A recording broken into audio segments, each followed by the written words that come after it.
जय हिंद। आज की इस क्लास में हम लोग समझेंगे क्लास 12th की फिजिक्स का पहला चैप्टर में आज दूसरा लेक्चर होने जा रहे हैं। और हम लोग पहले वाले लेक्चर में समझ चुके हैं कि आवेश क्या है, आवेश को कैसे ज्ञात कर पाएंगे, घर्षण द्वारा, अचालन द्वारा, प्रेरण द्वारा ना। तो इसके पीछे कौन कौन से थे? थेल्स, गिलबर्ट, बेंजामिन फ्रैंकलिन, जिन्होंने बताया था कि आवेश दो तरह के होते हैं, एक धन आवेश और एक ऋण आवेश।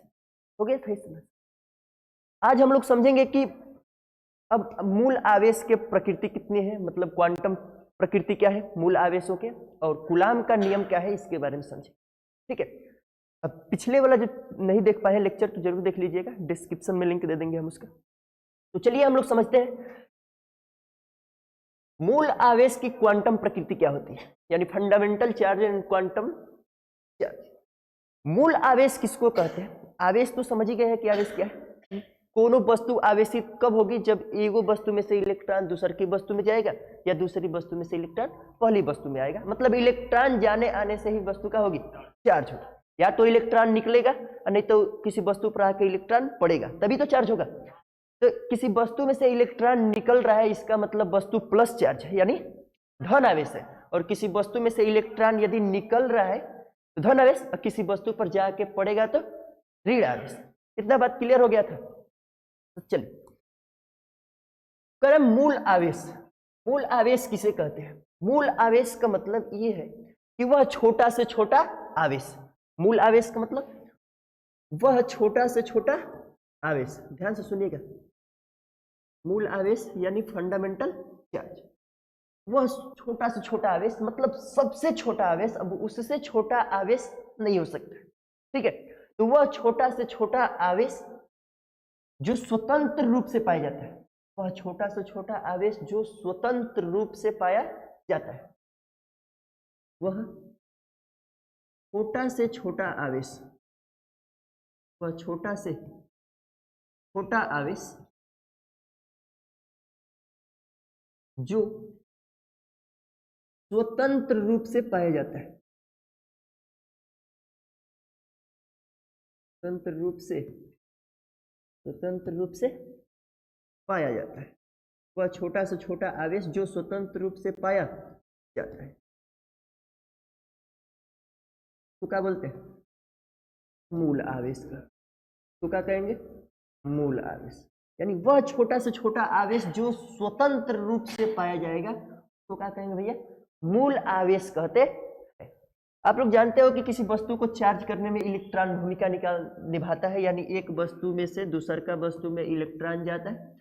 यानी इस वस्तु में से इलेक्ट्रॉन यदि निकल कर इस वस्तु में गया तो इस वस्तु पर कैसा चार्ज हो जाएगा, और इस वस्तु पर कैसा चार्ज होगा? Minus charge. इतना क्लियर है? इस वस्तु पर प्लस चार्ज होगा और इस वस्तु पर माइनस चार्ज होगा। एक इलेक्ट्रॉन यदि जाएगा, एगो इलेक्ट्रॉन जाएगा, एक इलेक्ट्रॉन एक वस्तु में से दूसरी वस्तु में जाएगा तो इस वस्तु पर उतना ही प्लस चार्ज होगा, तो इस वस्तु पर उतना ही माइनस चार्ज होगा। क्लियर है? तो मूल आवेश किसे कहते हैं? कि वह छोटा से छोटा आवेश जो स्वतंत्र रूप से पाया जाता है। यानी एक इलेक्ट्रॉन का जो चार्ज होता है ना, एक इलेक्ट्रॉन का चार्ज, इलेक्ट्रॉन को किससे व्यक्त करते हैं? इलेक्ट्रॉन के चार्ज को ई से। तो एक इलेक्ट्रॉन का जो चार्ज होता है -1.6 इंटू 10⁻⁻19। और आवेश का मात्रक होता है कूलाम। आवेश का मात्रक कौन चीज? कूलाम। आवेश को Q से व्यक्त करते हैं और इसके मात्रक कूलाम को किसे व्यक्त करते हैं? C से व्यक्त। आवेश को Q से व्यक्त करते हैं और आवेश का जो मात्रक होता है उसको C से व्यक्त करते हैं। तो एक इलेक्ट्रॉन पर जो चार्ज होगा 1.6 इंटू 10⁻⁻19 कूलाम, यह सबसे छोटा चार्ज है, यानी सबसे छोटा आवेश है, स्वतंत्र रूप से पाए जाने वाला यह सबसे छोटा आवेश है। इससे छोटा आवेश स्वतंत्र रूप से नहीं मिलेगा। तो ये इलेक्ट्रॉन पर चार्ज है। किस पर चार्ज है? इलेक्ट्रॉन पर। और इतना ही चार्ज होता है प्रोटॉन पर। किस पर? प्रोटॉन पर। जितना चार्ज इलेक्ट्रॉन पर उतना ही चार्ज किस पर? प्रोटॉन पर। तो प्रोटॉन पर चार्ज इतना ही होता है, लेकिन बस माइनस की जगह पर क्या लग जाता है? +1.6 इंटू 10⁻⁻19। क्लियर भैया? सबसे छोटा आवेश क्या है? -1.6 × 10⁻⁻19। माइनस नहीं भी लगा सकते तो 1.6 इंटू 10⁻⁻19 19। ये सबसे छोटा आवेश है और स्वतंत्र रूप से पाए जाने वाला सबसे छोटा है। कोई दिक्कत है? तो मूल आवेश समझ गए कि वह छोटा से छोटा आवेश जो स्वतंत्र रूप से पाया जाता है, और एक इलेक्ट्रॉन के आवेश को ही मूल आवेश कहते हैं। एक इलेक्ट्रॉन या एक प्रोटॉन के आवेश को क्या कहते हैं? मूल आवेश। एक इलेक्ट्रॉन या एक प्रोटॉन के आवेश को क्या बोलेंगे? मूल आवेश। कोई दिक्कत है? कोई डाउट है? अब समझेंगे हम लोग कि आवेश की क्वांटम प्रकृति क्या होती है। आवेशों का क्वांटम प्रकृति। तो क्वांटम प्रकृति क्या होता है अब समझते हैं हम लोग। चले आगे, समझ आगे एक बराबर। वह छोटा से छोटा आवेश जो स्वतंत्र रूप से पाया जाता है उसे मूल आवेश कहते हैं, और मूल आवेश 1.6 × 10⁻⁻19 कूलाम होता है। अब हमें नहीं लग रहा है कि आपको दिक्कत होगा। सबसे छोटा आवेश कौन है? एक इलेक्ट्रॉन या एक प्रोटॉन का आवेश। क्लियर? अब हम लोग समझेंगे कि आवेश की क्वांटम प्रकृति क्या होती है। आवेश की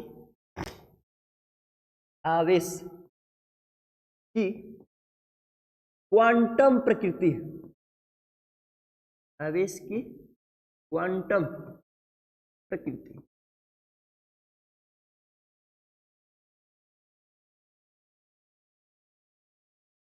आवेश की क्वांटम प्रकृति क्या होती है? सुनिए, थोड़ा दिमाग लगाओ भाई। एक वस्तु ये है, दूसर की वस्तु ये है, और एक वस्तु में से आवेश निकलकर दूसर की वस्तु में जा रहे हैं। आवेश यानी इलेक्ट्रॉन निकलकर। आवेश मतलब इलेक्ट्रॉन।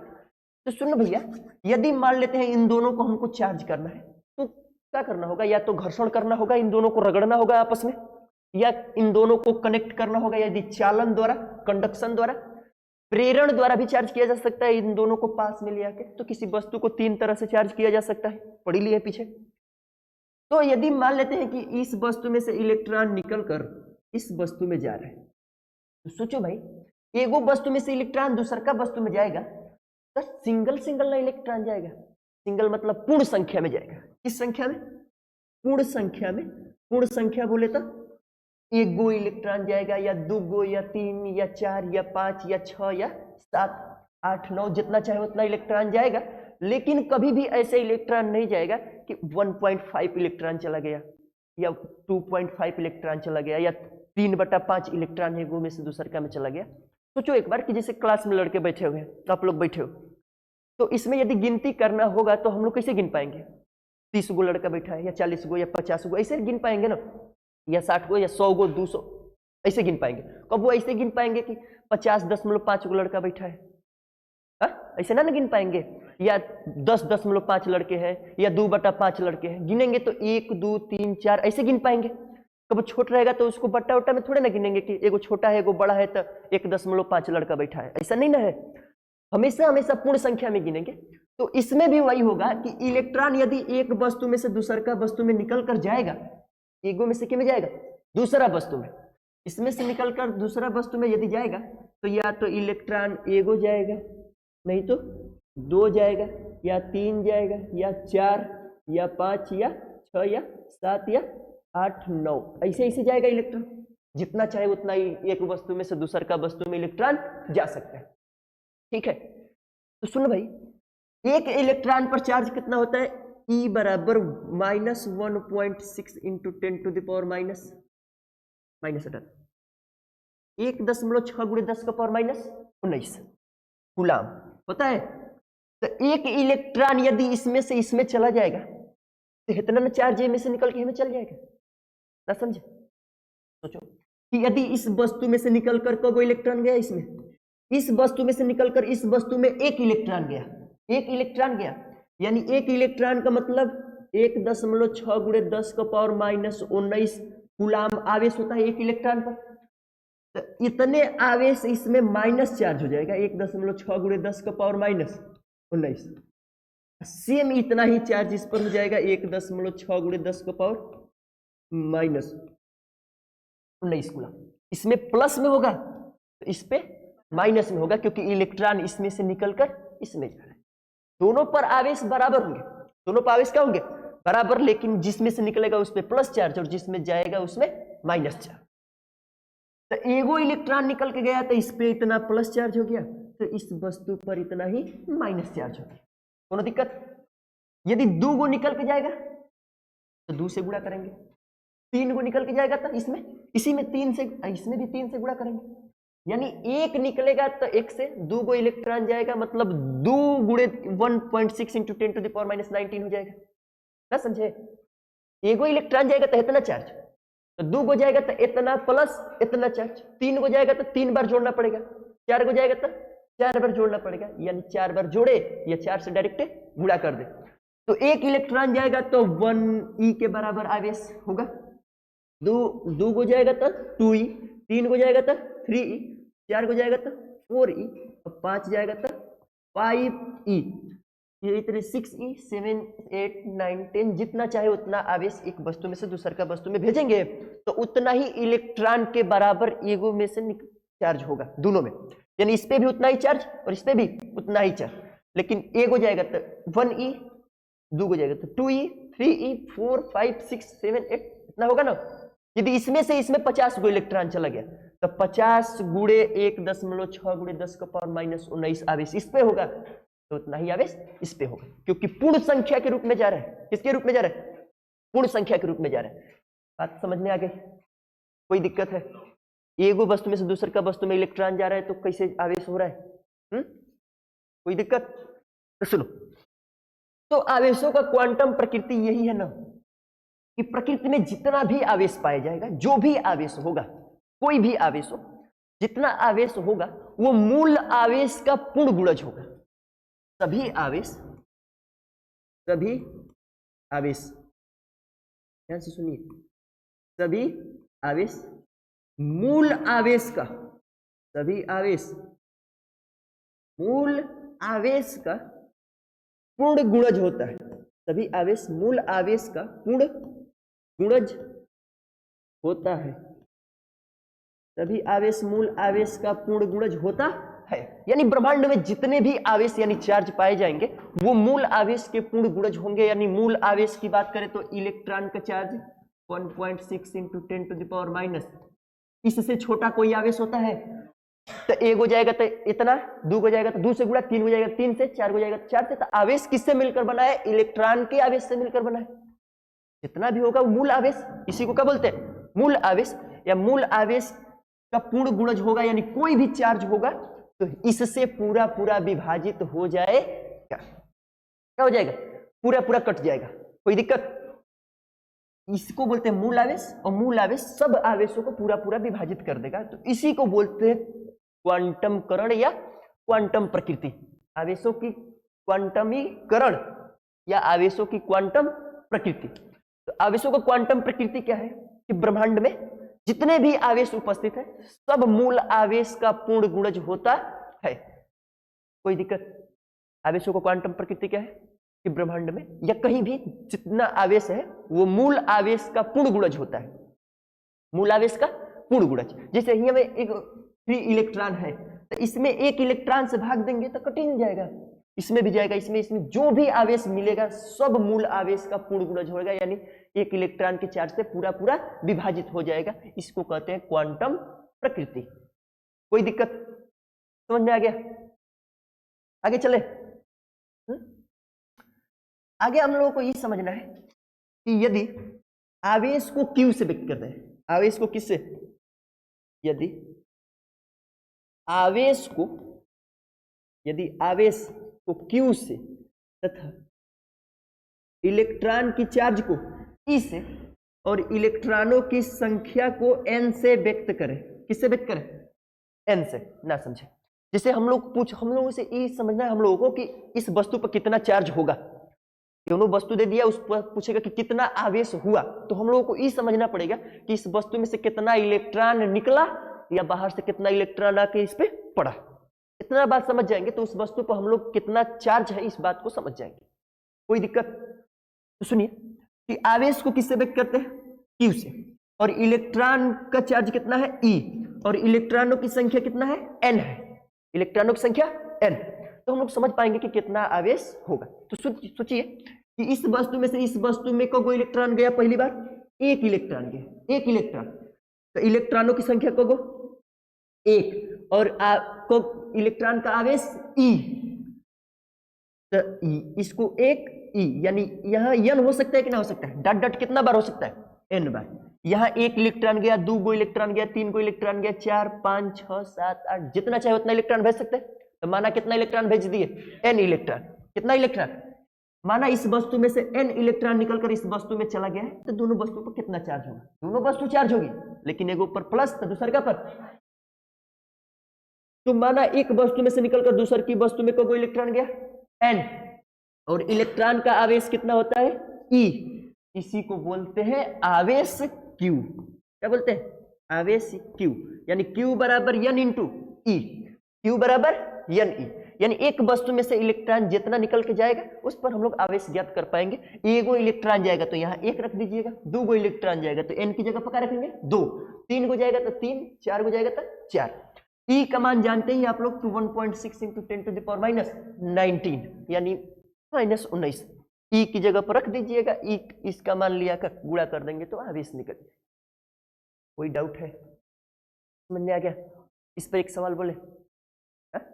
इसी को बोलते हैं आवेशों का क्वांटम प्रकृति, यानी एक वस्तु में से पूर्ण रूप से दूसरे का वस्तु में आवेश चला जाता है, यानी कोई भी आवेश होगा तो मूल आवेश का पूर्ण गुणज होगा, यानी पूरा पूरा कटेगा, परफेक्ट कटेगा, दशमलव में नहीं आना चाहिए। सही है, कोई दिक्कत? इस पे एक सवाल ले, पर एक सवाल यदि लिया जाए क्वेश्चन,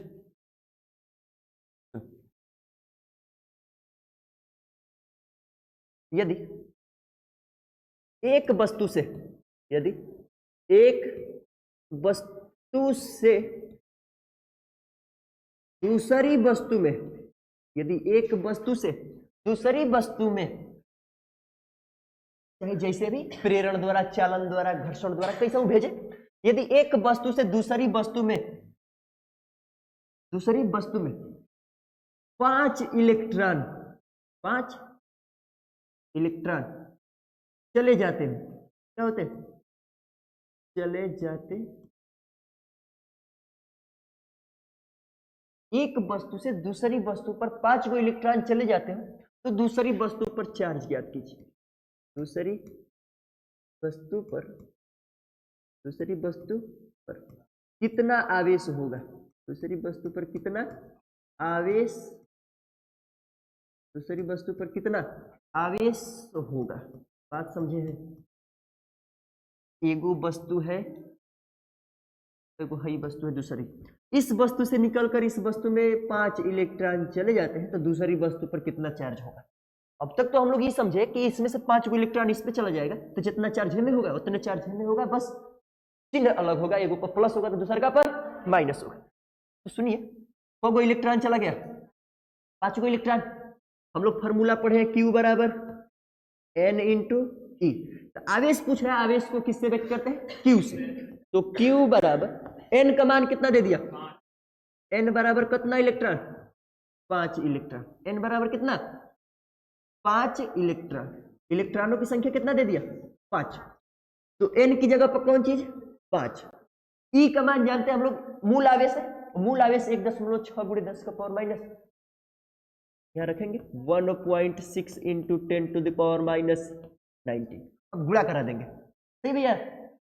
तो Q बराबर 5 छक्के 30 और 5 इकाई 5 और 5 3 8, 0.1 अंक पर लगेगा और 10 टू द पावर माइनस 19, सही है। तो उस वस्तु पर इतना ही आवेश होगा, कितना, 8 गुणे 10 का पावर माइनस 19 कूलाम। अब कोई कहेगा कि ये दशमलव में आ गया, दशमलव में नहीं है, ये तो पूरा परफेक्ट है। देखिए, इसमें यदि 1.6 into 10 to the power minus 19 से भाग देंगे, यानी 1.6 से, तो पूरा पूरा कट के क्या आ जाएगा, 5 आ जाएगा। 5 से गुणा हुआ है, तब उतना से तो भागो तो हो सकता है, यानी पूरा परफेक्ट कटेगा ना। तो इस वस्तु में से निकल के इलेक्ट्रॉन इस वस्तु में आ रहा है ना, तो इस वस्तु पर कितना चार्ज होगा, -8.0 into 10 to the power minus 19 coulomb. क्यों माइनस होगा, क्योंकि इसमें इलेक्ट्रॉन आ रहा है, तो जो नाम इलेक्ट्रॉन आएगा उस पर कैसे चार्ज, और इतना ही चार्ज इस पे होगा, लेकिन प्लस में 10 to the power minus 19 coulomb. इसमें कैसा ही चार्ज होगा, प्लस। बात समझ गए? आवेशों का क्वांटम प्रकृति क्या है? बोल भाई, चले आगे तक। और आगे कोई डाउट है? अब हम लोग समझेंगे कौन चीज?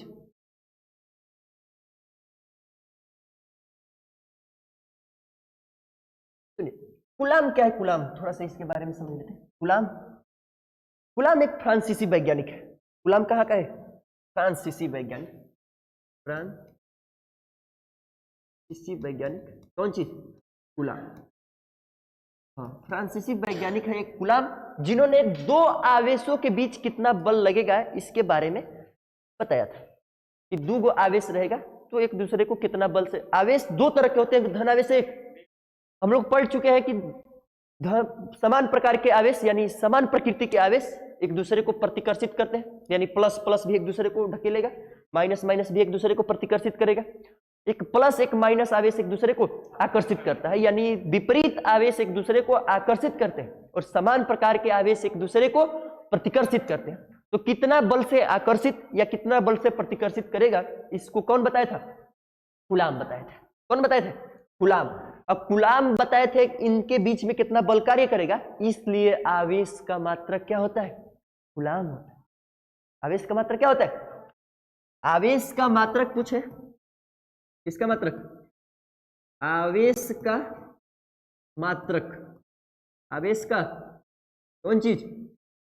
कूलाम। आवेश का मात्रक क्या होता है? कूलाम। इसको किससे व्यक्त करेंगे? सी से। आवेश को किससे व्यक्त करते हैं? क्यू से। आवेश को यदि व्यक्त करना होगा, आवेश को किससे व्यक्त करते हैं? क्यू से। क्यू सही है। और इसके मात्रक को किससे व्यक्त करते हैं? कूलाम यानी सी से। किसी को डाउट है? चलो तब आगे आगे हम लोग समझेंगे कूलाम का नियम क्या है। तो कूलाम का नियम यह है कि यदि दो आवेश रहेगा, को कितना आवेश? दो आवेश, तो इनके बीच में कितना बल कार्य करेगा, कितना आकर्षण बल होगा, कितना प्रतिकर्षण बल होगा। आप समझ जाएंगे कि दोनों प्लस प्लस है तो इनके बीच में कौन बल लग रहा होगा? प्रतिकर्षण। दोनों माइनस माइनस है तब वो क्या लगेगा? प्रतिकर्षण। एक को प्लस एक को माइनस रहेगा तो क्या लगेगा? आकर्षण। कोई दिक्कत? तो कूलाम का नियम यह है, सुनिए, सन कूलाम का नियम अभी थोड़ा सा बाद में समझेंगे। सन 1785 ईस्वी में, सन 1785 ईस्वी में फ्रांसीसी वैज्ञानिक, कहाँ के? फ्रांसीसी वैज्ञानिक, फ्रांसीसी वैज्ञानिक कूलाम। कौन? कूलाम। सन 1785 ईस्वी में फ्रांसीसी वैज्ञानिक कूलाम। 1750 ईस्वी में कौन आया था? बेंजामिन फ्रैंकलिन, जिन्होंने बताया कि आवेश का प्रकार क्या होते हैं? दो प्रकार के, समान प्रकार के आकर्षित प्रतिकर्षित और विपरीत आवेश एक दूसरे को आकर्षित करते। लेकिन उसके बाद 1785 ईस्वी में कौन आया था? कूलाम। कौन आए थे? तो सन 1785 ईस्वी में फ्रांसीसी वैज्ञानिक कूलाम ने यह बताया, यह कूलाम 1785 ईस्वी में फ्रांसीसी वैज्ञानिक कूलाम ने दो बिंदु आवेश, दो बिंदु आवेश,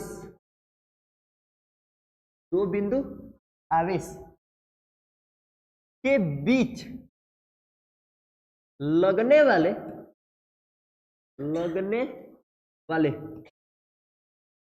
वैद्युत बल, लगने वाले बल या वैद्युत बल से संबंधित,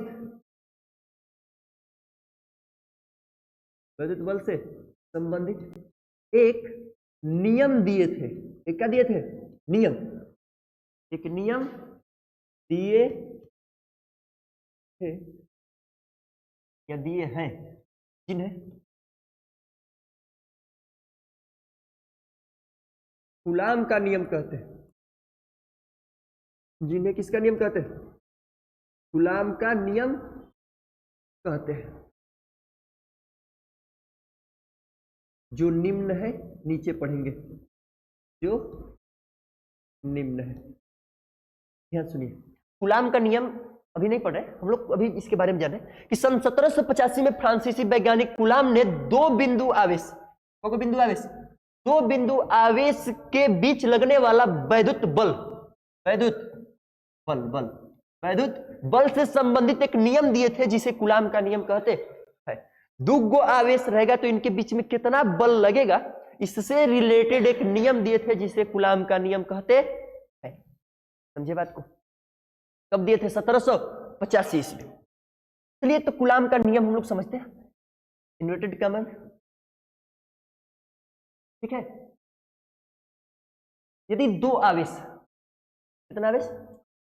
दो आवेश, तो यदि दो बिंदु आवेशों के बीच लगने वाला वैद्युत बल, उनके आवेशों के गुणनफल के अनुक्रमानुपाती तथा बीच की दूरी के वर्ग के व्युत्क्रमानुपाती होता है। कूलॉम का नियम क्या है कि दो बिंदु आवेशों के बीच कार्य करने वाला वैद्युत बल, दो बिंदु आवेश के बीच कार्य करने वाला वैद्युत बल इन दोनों आवेशों के परिमाण के गुणनफल के अनुक्रमानुपाती तथा बीच की दूरी के वर्ग के व्युत्क्रमानुपाती होता है।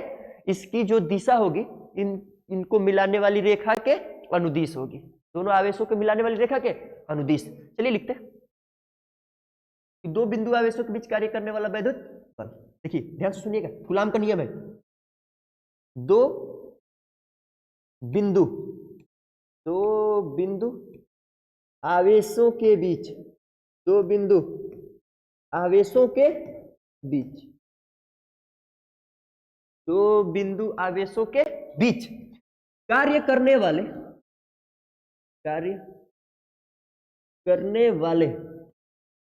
या वाला कार्य करने वाला वैद्युत बल, कार्य करने वाला वैद्युत बल, दो बिंदु आवेशों के बीच कार्य करने वाला वैद्युत बल उन दोनों आवेशों के परिमाण,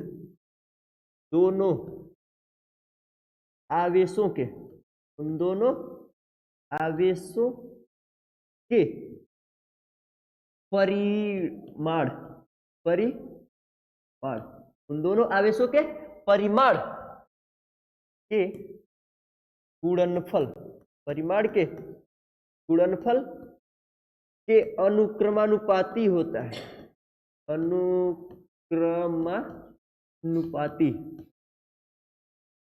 होता।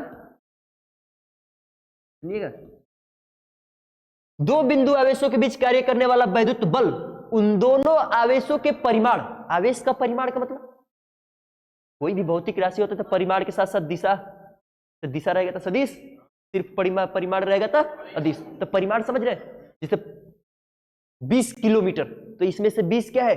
परिमाण है। 40 कूलॉम, 40 उसका क्या है? परिमाण है, और कूलॉम उसका मात्रक है। इतना बात समझते हैं ना, अंकिक मान उसको। तो दो बिंदु आवेशों के बीच कार्य करने वाला वैद्युत बल उन दोनों आवेशों के परिमाण के गुणनफल के अनुक्रमानुपाती होता है तथा बीच की दूरी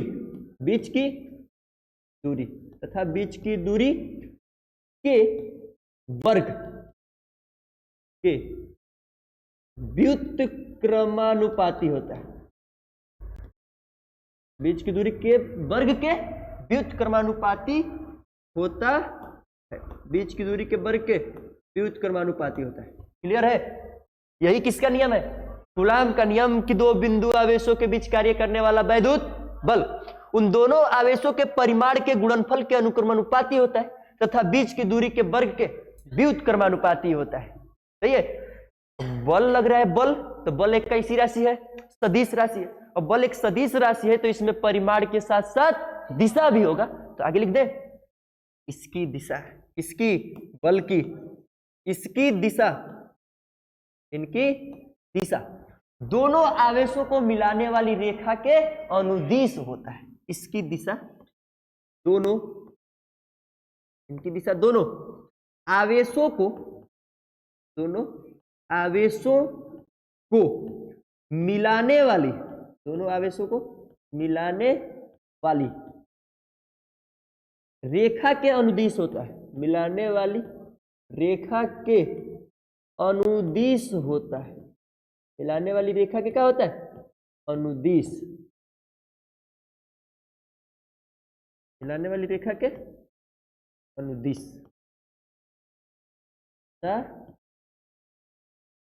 आने वाली रेखा क्या होता है? अनुदिश होता है। इन्वर्टेड कॉमा क्या करिए? बंद। यही कूलाम का नियम है। कोई दिक्कत तो पूछिए। है कि दो आवेशों के बीच कार्य करने वाला वैद्युत बल दोनों आवेशों के परिमाण के गुणनफल के अनुक्रमानुपाती, बीच की दूरी के वर्ग के व्युत्क्रमानुपाती। क्या मतलब ये है कि दो गो आवेश है तो उनके परिमाण के गुणनफल के अनुक्रमानुपाती बल, यानी आवेश बढ़ेगा तो उनके बीच लगने वाला बल भी बढ़ेगा। और दोनों आवेशों के बीच की यदि दूरी बढ़ेगी तो बल घटेगा, दूरी घटेगी तो बल बढ़ेगा। सही है, आगे चले। आगे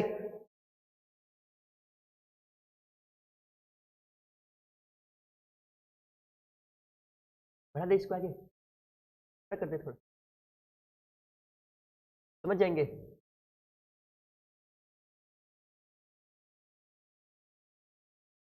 इसका मान समझ गया। अब हम लोग समझेंगे चित्र में, कुछ इसका डिरिवेशन करेंगे। इसमें चित्र में क्या चीज दिया है, ध्यान से सुनिए। कलर चेंज करने का देख रहे हैं, कलर चेंज।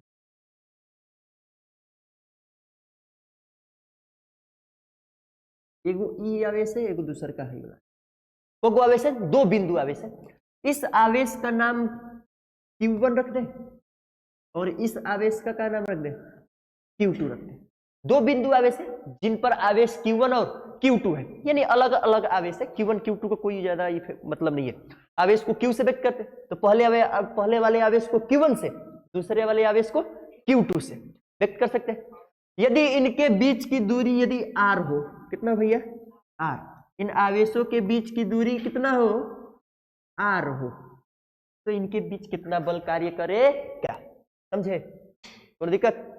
तो लिखेंगे कि चित्र में माना, क्या लिखेंगे? माना दो बिंदु आवेश Q1 और Q2, दो बिंदु आवेश Q1 और Q2 एक दूसरे से R दूरी पर स्थित है, तो इनके बीच कार्य करने वाला वैद्युत बल किसके नियम से? कूलाम के नियम से। चलिए लिखते हैं। इसमें लिखेंगे माना, क्या लिखेंगे? माना चित्र में, माना दो बिंदु आवेश, दो बिंदु आवेश, दो बिंदु आवेश Q1 व Q2 स्थित है या है। माना दो बिंदु आवेश Q1 व Q2 है जिनकी बीच की दूरी R, जिनकी बीच की दूरी, जिनकी बीच की दूरी स्मॉल r, बीच की दूरी क्या है? स्मॉल r हो, तो बीच की दूरी स्मॉल r हो, कोई दिक्कत है? एगो आवेश Q1, दूसरा का आवेश Q2, बीच की दूरी r है, तो वही तो लिखे कि माना दो बिंदु आवेश Q1 और Q2 और इनके बीच की दूरी r हो, तो इनके मध्य कार्य करने वाला वैद्युत बल हो, तो कार्य करने वाला वैद्युत बल, कार्य करने वाला वैद्युत बल, या इनके बीच कार्य करने वाला वैद्युत बल इसके नियम से, कूलाम के नियम से। किसके नियम से? कूलाम के नियम से। कूलाम के नियम से। कूलाम का नियम क्या है भैया? कूलाम का नियम है कि दो बिंदु आवेशों के बीच कार्य करने वाला वैद्युत बल उन दोनों आवेशों के परिमाण के गुणनफल के अनुक्रमानुपाती। तो इनमें कौन आवेश है? दुगो। इसका परिमाण Q1 और इसका परिमाण Q2, तो इनके गुणनफल के अनुक्रमानुपाती। तो पहले लिख सकते हैं कि F is proportional to Q1 into Q2। Coulomb के नियम से हुआ है कि दोनों आवेशों के परिमाण के गुणनफल के अनुक्रमानुपाती होता है। इनके बीच जो बल कार्य करता है इनके गुणनफल के अनुक्रमानुपाती। इसको समीकरण नंबर क्या बनाएंगे? एक। समीकरण नंबर क्या बना लेंगे? एक। सही है। फिर आगे क्या कर रहा है कि तथा बीच की दूरी के वर्ग के व्युत्क्रमानुपाती होता है, यानी यही बल, तो लिख देंगे तथा में लिखे तथा, उनका लिख देंगे तथा। F is inversely proportional to 1/r², यानी बल व्युत्क्रमानुपाती होता है किसके? दूरी के, यानी बल इनवर्सली प्रोपोर्शनल टू 1/r²। समीकरण नंबर क्या बनेगा? बोलो भाई, दिक्कत है? डाउट? बल दोनों आवेशों के गुणनफल के अनुक्रमानुपाती तथा बीच की दूरी के वर्ग के व्युत्क्रमानुपाती। अब यहां लिखेंगे समीकरण 1 व 2 से। किससे? समीकरण 1 व 2 से लिखेंगे समीकरण 1 व 2 से। समीकरण 1 व 2 से सुनिए, ऐसा कई जगह मिला है हम लोगों को। गुरुत्वाकर्षण में भी मिला था कि m1 m2 नीचे 1/r² डायरेक्ट इधर का बराबर था तो इधर गुणा करा दिए थे, समझे? तो समीकरण 1 व 2 से क्या है कि इधर बल F है, इधर बल F है, इज प्रोपोर्शनल टू का चिन्ह दोनों में लगा है, तो इन दोनों का आपस में गुणा करा देंगे। क्या करा देंगे? गुणा। तो F is proportional to Q1 Q2 का एक में गुणा होगा तो क्या होगा भैया? Q1 इंटू Q2 अब बट्टा में r², बट्टा में r²। कोई दिक्कत है? नो डाउट है? सब जानते हो कि इज प्रोपोर्शनल टू का चिन्ह हटता है तो बराबर का चिन्ह आता है, और उसके साथ क्या आता है? नियतांक यानी कांस्टेंट वैल्यू आता है। तो F बराबर संगे नियतांक को क्या जोड़ दिया जाए? K और Q1 Q2 बट्टा में, तो F बराबर K Q1 Q2 बट्टा में r², जहां K क्या है? नियतांक है। जहां K क्या है? नियतांक। सही है? लिख दे यहाँ पे, इसको घेरो, घेरो इसको। इस समीकरण नंबर क्या बनेगा? 3। समीकरण नंबर 3 लिखेंगे यहां, जहां K क्या है? नियतांक है। जहां K नियतांक है, सही है? जहां K क्या है? नियतांक है।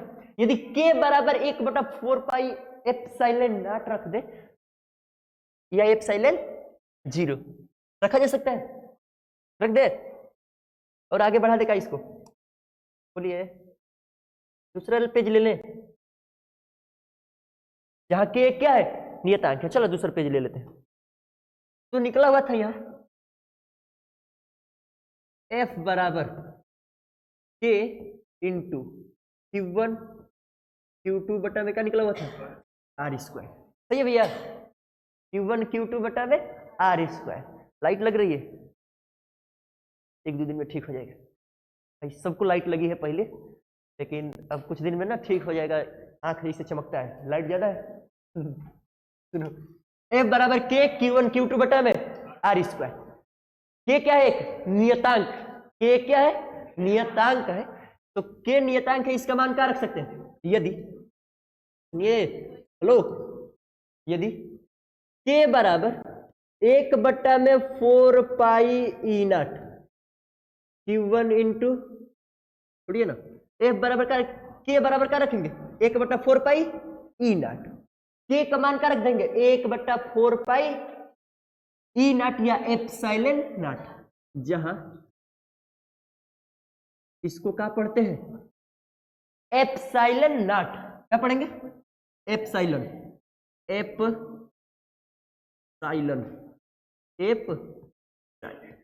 Not, epsilon not.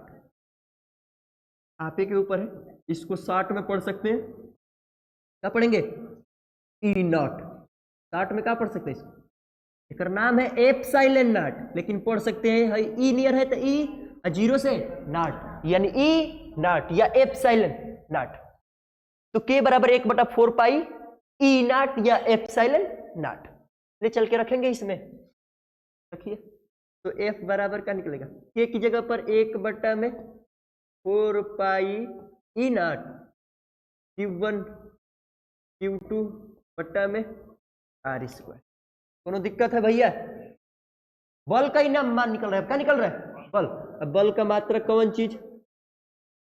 बल का मात्रक न्यूटन। बल का मात्रक क्या होता है? न्यूटन होता है। कोई दिक्कत है? समझ में आ गया? बल का मात्रक न्यूटन। 1/4 पाई E0 का मान होता है 9 × 10⁻⁹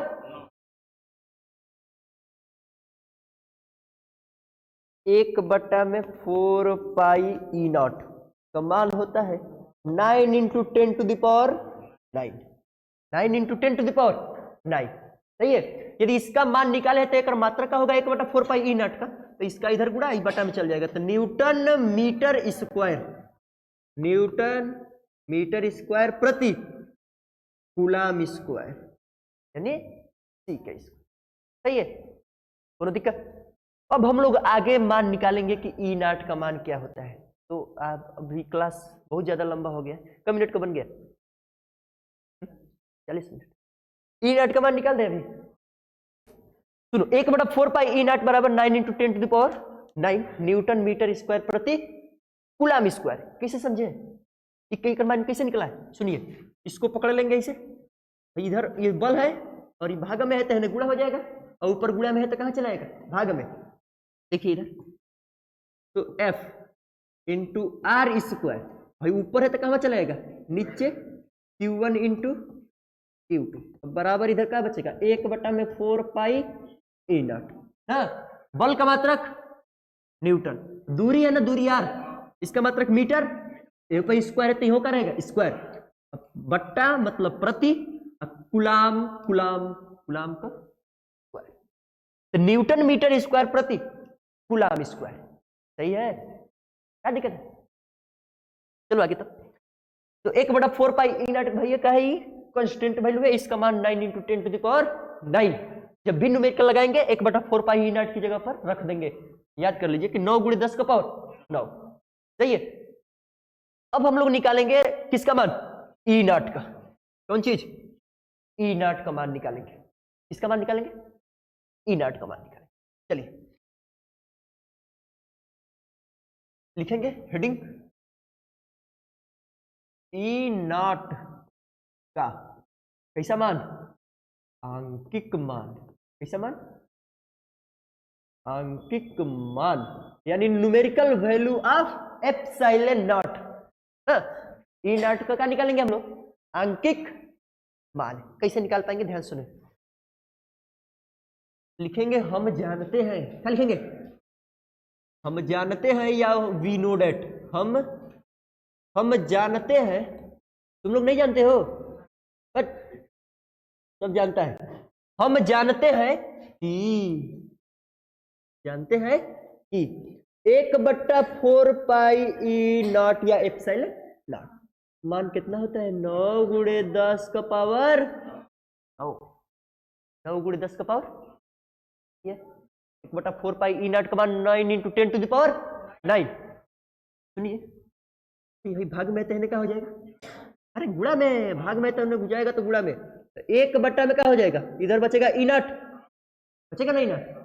4 पाई को उधर भेज दो, 4 तो मान जानते हैं 4 है, अब पाई का मान 3.14 या 22/7, कुछ भी रख सकते हैं। तो इसको भेजिए उधर, तो 4 pi into 9 into 10 to the power 9। ठीक है, दिक्कत? तो 1 बट्टा में ई नॉट बराबर 4 गुणे पाई का मान 3 का रख दीजिएगा 14, 3.14 गुणे 9 गुणे 10 का पावर, इसके बट्टा में कुछ नहीं तो क्या मान सकते हैं? 1। हम लोगों को ई नॉट का मान चाहिए, यानी ई नॉट ऊपर चाहिए, तो क्या करेंगे ना कि इसके हर को ऊपर कर देंगे अंश में, तो इसके हर को भी क्या करना पड़ेगा? ऊपर, यानी इसको इसे सीधे सीधे पलट सकते हैं। ठीक है, तो लिखेंगे यहाँ पे ई नॉट बराबर 1 चल जाएगा ऊपर, और नीचे कौन हो जाएगा? और 4 तिहाई 12, 4 1 4 1 4 चौके 16, और 4 1 4 1 5, और 4 तिहाई 12, दशमलव का अंक लगेगा into 9 into 10 to the power 9। तो ई नॉट बराबर 1 अपन पूरा कर दो, 9 छक्के 54, 9 पचे 45, 45 4, और बच गया 4, और 9 दूना 18, 18 4 50, 9 छक्के 54 को 4, और 9 पचे 45, 45 5, 9 छक्के 54, 9 पचे 45, 5 50 हासिल 5 और 9 दूना 18, 18 5 23 और इन 9 का 9 और 9 2 11 दशमलव का अंक पड़ेगा 2 अंक पर into 10 to the power 9 10 to the power 9। कोई दिक्कत है? तो ई नॉट का मान निकाल पाएंगे? तो ई नॉट बराबर भाई पावर नीचे से कहाँ भेजिए? ऊपर। नीचे से कहाँ भेजिए? ऊपर। सुनिए ध्यान से, इसका मान कितना होता है? 8.85 गुणे 10 का पावर माइनस 12 कर लेंगे। भाई नीचे पावर प्लस में है तो ऊपर जाएगा तो कितना होगा? माइनस में, यानी 1 अपॉन, देख सकते हैं इसको, 113.04। 10 का पावर 9 नीचे प्लस में है तो ऊपर जाएगा तो माइनस में हो जाएगा 9। समझे? तो ई नॉट बराबर ऊपर नीचे किससे गुणा कर दें? 1000 से। नहीं हमारा मन करता है 1000 से करें, 1000 से कर देंगे गुणा ऊपर, और 1000 से गुणा कर देंगे तो नीचे वो कैसे गुणा करना पड़ेगा? 1000 से गुणा कर दीजिए, कोई दिक्कत? 1000 से नीचे वो गुणा ऊपर गुणा, और ऊपर बच गया 10 का पावर माइनस 19 और नीचे से फिर ऊपर जाएगा तो इसको लिख सकते हैं 10 टू द पावर 3, 3 को ऊपर जाएगा तब 12 हो जाएगा।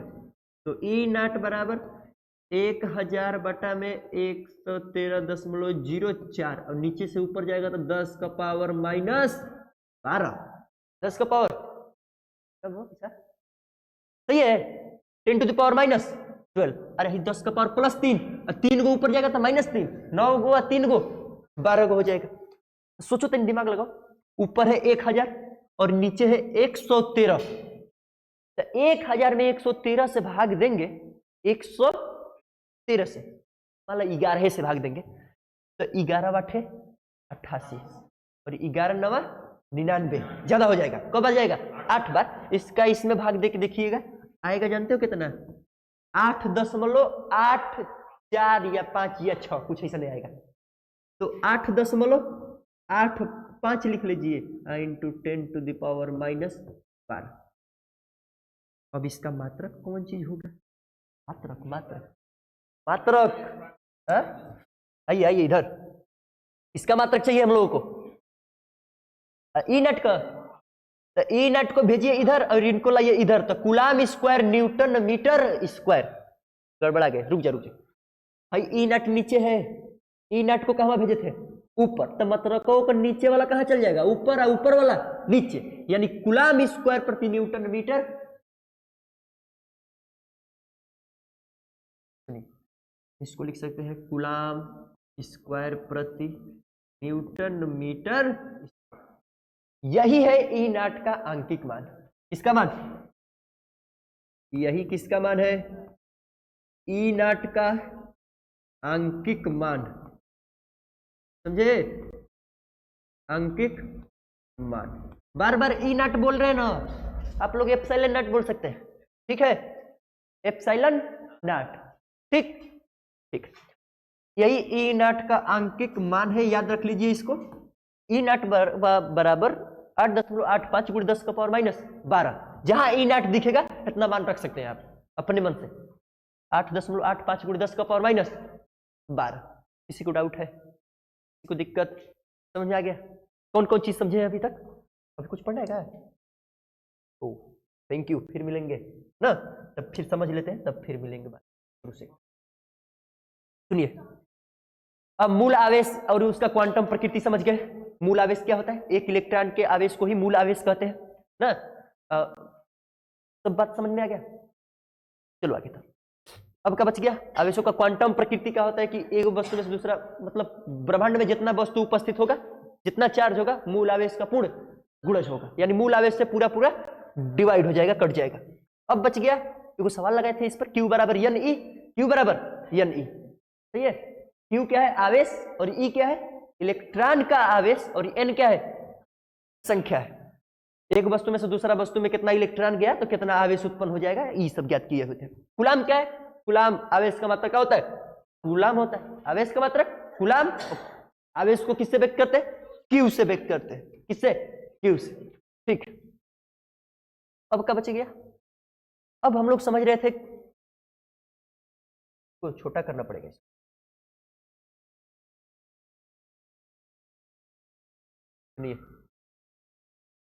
कूलाम का नियम, किसका नियम? कूलाम का नियम। कूलाम का नियम क्या है कि दो बिंदु आवेशों के मध्य कार्य करने वाला वैद्युत बल उन दोनों आवेशों के गुणनफल के अनुक्रमानुपाती तथा बीच की दूरी के वर्ग के व्युत्क्रमानुपाती। और इसका ये डेरिवेशन है कि माना चित्र में दो बिंदु आवेश Q1 और Q2 बिंदु R एक दूसरे से R दूरी पर स्थित है तो कूलाम के नियम के अनुसार F is proportional to Q1 into Q2 समीकरण नंबर 1, और F is inversely proportional to 1 अपन R स्क्वायर समीकरण 1 और 2 से F is proportional to Q1 Q2 बट्टा में R स्क्वायर। कांस्टेंट वैल्यू आया था जहाँ के क्या था? नियतांक था। घर जाकर ट्राई करना भाई, आएगा जरूर। तो F बराबर K Q1 Q2 बटा में R स्क्वायर। K का मान क्या रखे थे? 1/4 पाई E नॉट, जहां E नॉट या इसको जो है लिखा है ना, इसको एप्सिलॉन नॉट या E नॉट कहते हैं। ठीक, तो K की जगह पे 1/4 पाई E नॉट Q1 Q2 बटा में R स्क्वायर। ये फॉर्मूला बहुत इंपॉर्टेंट है, बहुत ज्यादा न्यूमेरिकल है इसमें लगेगा। ठीक है, और 1/4 पाई E नॉट का मान कितना होता है? 9 × 10⁹ होता है। समझे? आगे चले। ई नॉट का अंकिक मान निकाले हुए थे, वहीं से 1/4 पाई ई नॉट का मान कितना होता है? 9 × 10⁻9। यहीं से ई नॉट का मान पक्षांतर करके निकाले हुए थे 8.85 × 10⁻12। मात्रक याद रखिएगा, कूलाम स्क्वायर प्रति न्यूटन मीटर स्क्वायर। यही है किसका मात्रक? अंकिक मान ई नॉट का। ठीक है, फिर मिलेंगे नेक्स्ट क्लास में। ठीक है, कोई डाउट है तो पूछ लीजिए।